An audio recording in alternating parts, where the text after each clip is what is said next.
O RIC Notícias divulga a partir de agora uma nova pesquisa de intenção de votos para o Senado e para o governo do Estado. O levantamento foi encomendado pelo Grupo RIC, em parceria com a FEComércio, junto ao Instituto Real Time Big Data.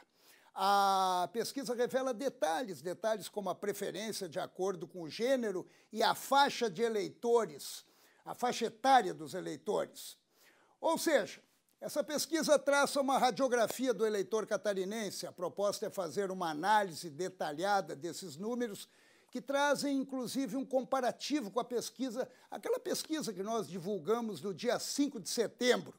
E por isso participam conosco, estão aqui conosco, o cientista político Bruno Soler, da Real Time Big Data, do instituto responsável por essa pesquisa, e os meus colegas jornalistas, Altair Maganin, do Jornal Notícias do Dia, e Rodrigo Cardoso, da RIC TV Record. E essa edição especial poderá ser acompanhada simultaneamente pelo ND Online e também aqui pela página da RIC TV Record no Facebook, onde você poderá, inclusive, interagir com a gente. Agora, alguns dados oficiais da pesquisa. Ela foi realizada nos dias 21 e 22 de setembro, ouviu 1.110 entrevistados em 34 municípios de todas as regiões do Estado e está registrada junto ao Tribunal Regional Eleitoral sob o número 01488. A margem de erro é de 3 pontos percentuais para mais ou para menos e o nível de confiança da pesquisa é de 95%. Lembrando que daqui a pouco essa pesquisa estará na íntegra no ND Online. E amanhã, na edição impressa do Jornal Notícias do Dia e nos jornais que integram a Associação dos Diários de Santa Catarina e a Associação dos Jornais do Interior de Santa Catarina. Vamos então aos números, né? A gente começa os percentuais da pesquisa espontânea para o governo do Estado. Na pesquisa de voto espontâneo divulgada no dia 5 de setembro, Mauro Mariani, do MDB, tinha 8% das intenções de voto. Agora aparece com 13%. Gelson Merizio, do PSD, que no último levantamento também aparecia com 8%, agora é citado por 12% dos entrevistados. Décio Lima, do PT, tinha 5% das intenções de voto e na nova pesquisa aparece com 7%. Comandante Moisés, do PSL, citado por 3% dos entrevistados da pesquisa anterior, nesta tem 4% das intenções de voto. Nulos e brancos somaram 12% e agora são 13%. O percentual de indecisos, que era de 64%, agora é de 51% dos entrevistados. Olha, tanto no dia 5 como agora, Mariani e Merizio aparecem empatados na espontânea. Vou até mostrar aqui para vocês essa... Opa, vamos lá, aqui está a espontânea. Acabamos de apresentar aqui, né? 13 e 12, empatados com Décio Lima. Décio Lima teve uma pequena reação, tanto ele como o comandante Moisés, que representa aqui Bolsonaro, hein? O dado que chama a atenção é a redução dos indecisos. Nós temos uma redução dos indecisos de 64 para 51. Essa redução é que chama mais atenção, o que, na verdade, é uma tendência natural com a chegada dos programas de televisão e rádio. Mas continua, apesar disso, ela continua elevada. Brancos e nulos, na mesma faixa, de 12 a 13, da pesquisa do dia 5 para a pesquisa de hoje, 24 de setembro. Bruno, alguma influência? Muda? O que acontece com essa descida aqui de indecisos? É interessante a gente ver, Paulo, que em 20 dias, 13% do eleitorado começou a saber responder. Quando você pergunta quem você votaria, as pessoas começaram já a saber em quem responder, em quem votar. Mas ainda é um dado interessante, porque é muito alto comparado com o resto do Brasil. A gente está numa média aí de uns 10 pontos percentuais a mais de indecisos em Santa Catarina do que a média nacional, e eu estou comparando com pesquisas de 10 dias atrás. Então, Santa Catarina tem uma característica muito interessante nessa eleição, que o eleitor ainda não está absolutamente familiarizado com os nomes dos candidatos a governador. Tá? Isso apesar dos programas, né? Exatamente, os candidatos, eles passaram a ter aquele perfil um pouco mais estadualizado, mas ainda não o suficiente. A gente vai ver daqui a pouco na amostragem por região que eles pontuam melhor nas suas bases, mas ainda para todo o estado, quando os nomes não são apresentados, coloca um ponto de interrogação em mais da metade do eleitorado. Né? Ou seja, candidatos que não têm o nome estadualizado, né? São nomes, mais como o Altair falou, nomes que ficam concentrados nas bases eleitorais. Exatamente. E ainda tem a questão de as campanhas precisarem comunicar-se melhor com os seus eleitores para que esse nome seja mais estadualizado. Isso também pode influenciar esse número ainda alto de indecisos, Bruno? Influencia. Claro que quando mais próximo da decisão, as pessoas, até por uma questão de necessidade, vão buscar a informação. Mas a informação está chegando, né? Em 20 dias você tem uma queda de 13%. Mas ainda é um dado interessante. 51%, ou seja, mais da metade, ainda não sabe responder diretamente quem vai votar. E uma campanha com 0 ataques, pelo menos nesse primeiro turno, né, Paulo? Paulo? Isso aí a gente vai falar daqui a pouquinho, que isso me chamou a atenção também. Mas agora vamos ver o que todo mundo está esperando, né? A pesquisa estimulada para o governo, onde os entrevistados escolhem um candidato entre os nomes que estão na disputa. O levantamento também traz um comparativo com os números apresentados na pesquisa do dia 5 de setembro. Vamos lá. Mauro Mariani, do MDB, foi citado por 20% dos entrevistados na pesquisa anterior. Agora aparece com 24%.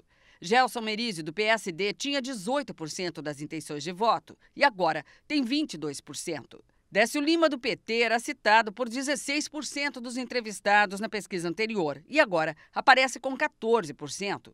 Comandante Moisés, do PSL, tinha 5% das intenções de voto e agora foi citado por 6%. Outros nomes foram citados por 4% dos entrevistados na pesquisa anterior e por 3% dos eleitores nesta pesquisa. Nulos e brancos somaram 12% no levantamento do dia 5 de setembro e hoje somam 14%. 25% se declararam indecisos na pesquisa anterior. Agora, os indecisos somam 17%. Pois é, aqui reduziu o número de indecisos. Deixa eu passar aqui só para a gente ter uma ideia exata dessa parte da pesquisa estimulada. Tanto Merizio quanto Mariani subiram do dia 5 até hoje. Subiram cada um deles 4% e permanecem empatados. Mas um dado importante é que Décio Lima, que formava o triunvirato do empate, né, que no dia 5, ele perdeu 2 pontos percentuais, se afastando dessa condição e, pela pesquisa, fortalecendo a ida de Mariani e Merizio para o segundo turno.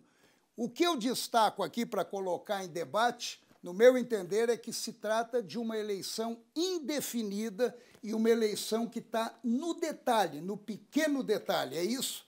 Perfeito. A eleição está indefinida ainda, tem muito, um nível de indecisos ainda grande, né? As pessoas estão tomando pé dos candidatos, etc. Mas o que chama a atenção é que esse empate, que era triplo, vira um empate duplo, né? Há um distanciamento, há um descolamento tanto do Mauro Mariani quanto do Gelson Merizio, do candidato Décio Lima, que a gente vai ver aí mais para frente, mas quanto mais ele vai se tornando conhecido como candidato do Partido dos Trabalhadores, mais vai prejudicando ele nessa disputa com esses dois candidatos. Era exatamente isso que eu queria... Dá para botar aqui na frente isso? Coloca aqui, porque daí o pessoal em casa já vai acompanhando exatamente os percentuais e como é que foi a pesquisa estimulada. Mas, Altair, exatamente o que o Bruno falou me chamou a atenção.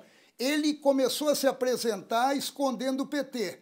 Isso. Daí a imprensa começou a cobrar, ele começou a se colocar junto ao PT. E isso pode ter influenciado mesmo? O próprio eleitorado começou a entender que Décio Lima é o candidato do PT e, a partir daquele momento, o eleitorado que tem forte rejeição a Lula e ao PT, como mostram as pesquisas para a presidência da República, colou em Décio Lima esse rótulo. Agora eu pergunto, isso é tendência e deve polarizar entre Mariani e Merizio e Lima um pouco mais para trás, ou ainda é cedo para isso? Eu vou fazer um exercício de futurologia aí com vocês, mas eu acho que a tendência é de uma polarização entre os dois candidatos que estão na ponta. Você vê o Merizio e Mariani. Merizio e Mariani. Mariani já abre 10 pontos do Décio.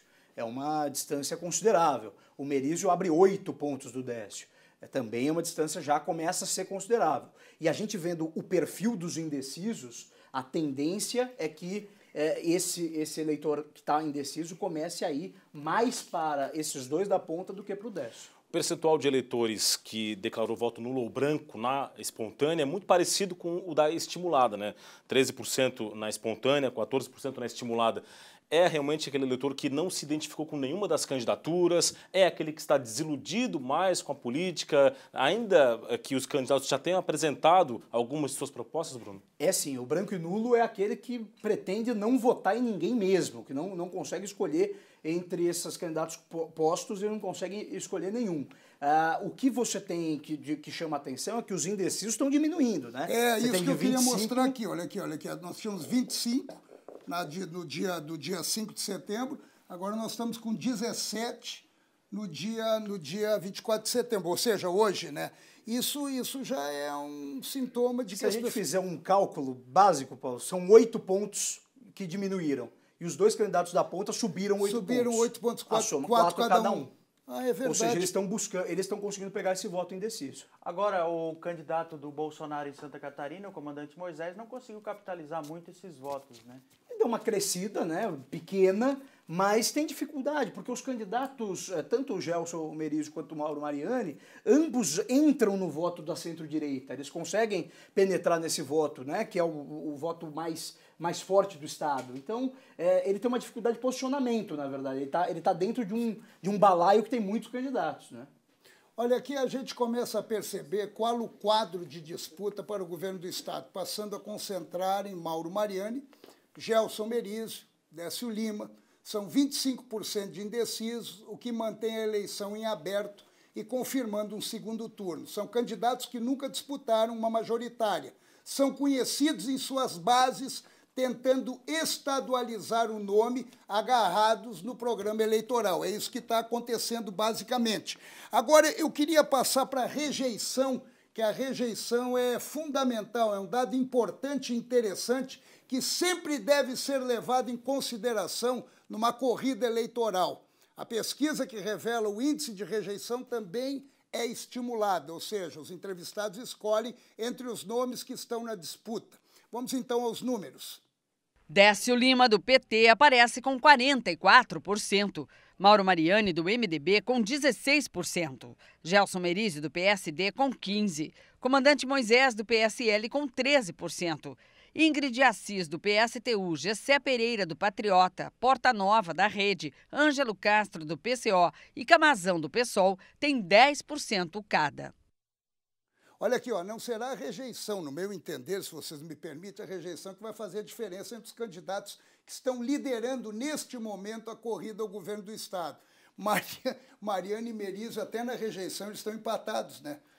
Deu para perceber ali que é o empate. Aqui eu não tenho o mapa, mas deu para perceber que é o empate. E Décio Lima está carregando uma rejeição bem pesada. E tudo indica, pelo que vocês acabaram de falar, que é a sigla que ele carrega no colo, né? A sigla do PT.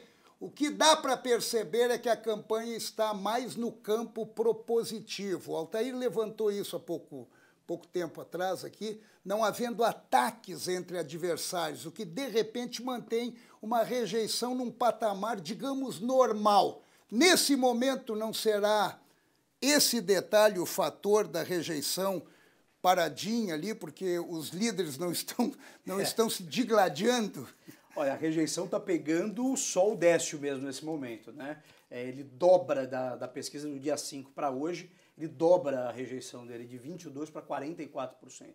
É uma rejeição que vem muito grande e não tenha dúvida que é em função do posicionamento. Ele é o candidato da esquerda, o candidato do PT aqui no Estado, e um Estado que tem essa característica de ter um voto mais à direita. Isso é um ponto.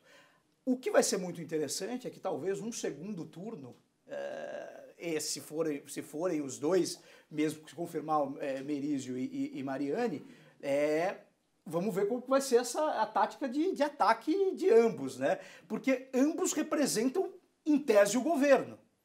Né? É muito interessante. Vamos ver quem que vai ficar com a pecha de ser o candidato mais governista ou o candidato que vai fazer a oposição ao governo nesse momento. Acho que essa pode ser uma grande discussão para o segundo turno. Hoje eu vi no SC no ar um comentário seu que você colocou exatamente isso, sobre o propositivo e o ataque. Você está esperando, você está estimulando o ataque, Altair? Não, e longe disso, até porque os candidatos parece que já fizeram um pacto, né? Parece. Já está... Por essas projeções definido que nós teremos agora, nas turno, redes sociais, eles estão atacando, e quem é o mais atacado é Gelson Merizio. Isso, mas não necessariamente parte das campanhas em si, né? Parte da militância, né? Aquele fla-flu que existe, principalmente no interior do estado, que ainda tem mais arraigada ainda aquela questão. Agora, entre os candidatos parece que existe um pacto, né? Vamos tratar num nível um pouco mais elevado, propositivo, e aí no segundo turno a probabilidade é muito maior, porque daí é a comparação de pesquisa, né? A contra B. Eu fiz isso, eu fiz aquilo, tu não fizeste isso, tu não fizeste aquilo. Então, expectativa pro segundo turno. É verdade, com certeza. A hora de propor por enquanto e depois o segundo turno, dependendo do nível de aceitação de cada um, pode haver até um ou outro ataque, mas também deve-se ficar mais na questão propositiva. Agora, como resolver a questão da rejeição? 44% de rejeição é um índice muito alto para um candidato que se pretende postulante ao governo do estado. Embora Dilma Rousseff, desculpe te interromper, embora Dilma Rousseff venceu com 34% de rejeição. É verdade. Como reverter isso a menos de 10 dias da eleição e se tornar mais viável para o eleitor ainda? O problema é um problema de posicionamento, mais do que qualquer outra coisa. Por exemplo, o Bolsonaro tem uma rejeição maior do que a do candidato do PT aqui, do Décio, no nível nacional, e lidera as pesquisas de intenção de voto, porque ele está bem posicionado numa raia que existe um público que vota nele. O problema é que a esquerda em Santa Catarina é diminuta. Então você não tem muito espaço para crescimento de uma candidatura posicionada no campo da esquerda. Eu acho que essa que é a grande dificuldade dele, né? Então a rejeição, nesse momento, a rejeição seria muito ruim para um segundo turno. Mas no primeiro turno ele já está sendo impactado porque ele não tem subida, não tem muito espaço para crescer. Vamos nos aprofundar um pouco mais na pesquisa e entrar no universo do eleitor. O eleitor é a peça fundamental nesse processo, né? A pesquisa do Grupo RIC, FEComércio e Real Time também detalha a preferência de gêneros. Isso que nós vamos começar agora a tratar. Eu estou ainda aprendendo aqui, acho que até o final do ano eu pego tudo. Olha só aqui no voto de gênero. Mauro Mariani aparece com 26% homens, 22% mulheres. Gelson Merizio, até nisso eles estão empatados, ó, 25, 26. Só que Merizio já fica um pouco mais abaixo de Mariani no voto feminino. Já Décio Lima se apresenta muito bem no voto feminino e não consegue reagir no voto masculino. Comandante Moisés tem 8% e 4%. Também no feminino ele está bem baixo. Agora, o que acontece aqui nos que estão liderando essa pesquisa nesse momento, Bruno? Não há o discurso para a mulher? Olha, pode ser. Eles devem estar com alguma dificuldade de conversar com o público feminino. O que chama atenção aqui? O Décio Lima, essa queda que o Décio Lima tem, é uma queda no voto masculino. É justamente um voto de rejeição, provavelmente ao Partido dos Trabalhadores, que é onde você vê a maior rejeição à esquerda, é justamente no voto masculino. No voto feminino ele tem uma boa performance. Ele está basicamente empatado com os outros no voto feminino. Dá para dizer que os homens preferencialmente vão votar à direita e as mulheres à esquerda? Olha, um pouco sim, mas talvez as mulheres estejam... tenha mais mulheres que votem à esquerda do que homens que votem à esquerda, vamos colocar assim. Porque se você somar, tem mais mulheres indo para a centro-direita, né, com 22 e 19. Mas o que é interessante aqui, e daí um ponto que pode ser importante até para diminuir a rejeição, é que quem tem mais número de indecisos, como a gente vai ver aqui, são justamente as mulheres. 22% das mulheres. Elas que vão decidir a eleição?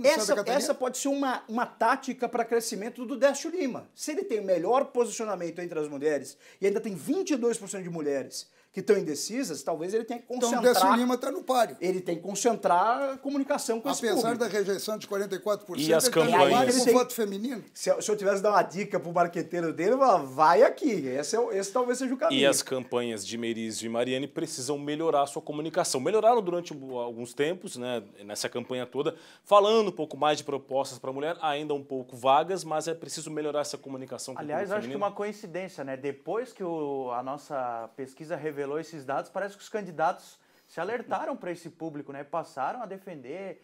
Mas ainda é alto isso. Mas de uma maneira muito vaga ainda, né, Parece Altair? que não deu resultado, mas focaram nesse público. Vamos né? passar aqui para frente, então. Eu quero ver aqui o... voto por região. Voto por região é muito interessante. Eu vou começar colocando para vocês o seguinte. Você que falou da base, Mariane, a base dele é norte. Está com 36%, o Merizio tem 18%. Daí vem o Merizio, é oeste, é a base do Merizio, ele está com 31%, o Mariane com 23%. Só que a diferença do Mariane na base dele com o Merizio é muito maior do que Merizio para o Mariane na base do Merizio. Isso já demonstra que ele vai ter que trabalhar muito para aumentar o potencial dele na própria base e o Mariane vai ter que conquistar outros espaços aqui. Está mais prestigiado, né? E o Décio Lima, que é ex-prefeito de Blumenau, não conseguiu ainda captar bem esse eleitor do Vale do Itajaí, até porque os outros dois candidatos têm vices também ligados a Blumenau. Tem uma polarização bastante grande ali no Vale do Itajaí, né? Mas, Bruno, tem outra coisa que me chamou a atenção. Opa, vem para cá, vem para cá. Isso. Me chamou a atenção o seguinte, Vale do Itajaí, 26% de indecisos no Vale do Itajaí. Eu não sei porquê, eu fiquei desconfiado que isso aqui poderia significar o seguinte. Mariane tem Napoleão Bernardes como candidato a vice, ex-prefeito de Blumenau. Gelson Merizio tem João Paulo Kleinubin, candidato a vice, ex-prefeito de Blumenau. Será que esse indeciso não está? Será que para qual deles que eu vou? Talvez a discussão esteja concentrada em Blumenau e nas outras cidades do Vale do Itajaí não tá chegando. E tem Décio Lima, esse candidato. debate. Também, é né? ex-prefeito O de Décio Blumenau. Lima é de lá. Exatamente. Talvez como fica Itajaí mesmo, que é uma cidade importantíssima, né? Como que eles estão se comportando. O que eu acho interessante aqui desses dados é que desde a última pesquisa apresentava que a região da Grande Florianópolis e do Vale do Itajaí, ambas tinham uma dificuldade de conseguir o voto, tinha mais indecisos nessa região. Continua ainda essas regiões com mais indecisos, mas os líderes estão conseguindo absorver mais voto, principalmente em Florianópolis. Isso está sendo uma coisa bem interessante aí que dá para a gente perceber na pesquisa. Olha, eu vou fazer o seguinte, eu vou passar a pesquisa agora, a pesquisa também fez projeções para um eventual segundo turno, isso é bom até a gente esclarecer aqui, para a disputa pelo governo do Estado. Foram elaborados 3 cenários com os 3 candidatos mais citados, tanto na pesquisa espontânea quanto na estimulada. Essas projeções não serão divulgadas hoje, devido a uma liminar impetrada pelo Partido dos Trabalhadores, o PT, impedindo a nossa apresentação. A RIC TV Record acatou a decisão da Justiça e está entrando com um recurso junto ao Tribunal Regional Eleitoral. Vamos lá, então, a gente segue com mais números da corrida eleitoral, lembrando que a pesquisa foi realizada nos dias 21 e 22 de setembro, ouviu 1.110 entrevistados em 34 municípios de todas as regiões do estado e está registrada junto ao Tribunal Regional Eleitoral sob o número 01488. A margem de erro é de 3 pontos percentuais para mais ou para menos. E o nível de confiança da pesquisa é de 95%. Daqui a pouco a pesquisa estará na íntegra, como falei há pouco, no ND Online. E amanhã na edição impressa do Jornal Notícias do Dia e também jornais que integram a Associação dos Diários de Santa Catarina e a Associação dos Jornais do Interior. Agora chegou a vez da pesquisa estimulada para o Senado, onde estão sendo disputadas 2 vagas. Acompanhe. Esperidião Amin, do PP, aparece com 30% das intenções de voto. Raimundo Colombo, do PSD, com 28%. Paulo Bauer, do PSDB, com 20%. Jorginho Melo, do PR, foi citado por 15% dos entrevistados. Lucas Esmeraldino, do PSL, aparece com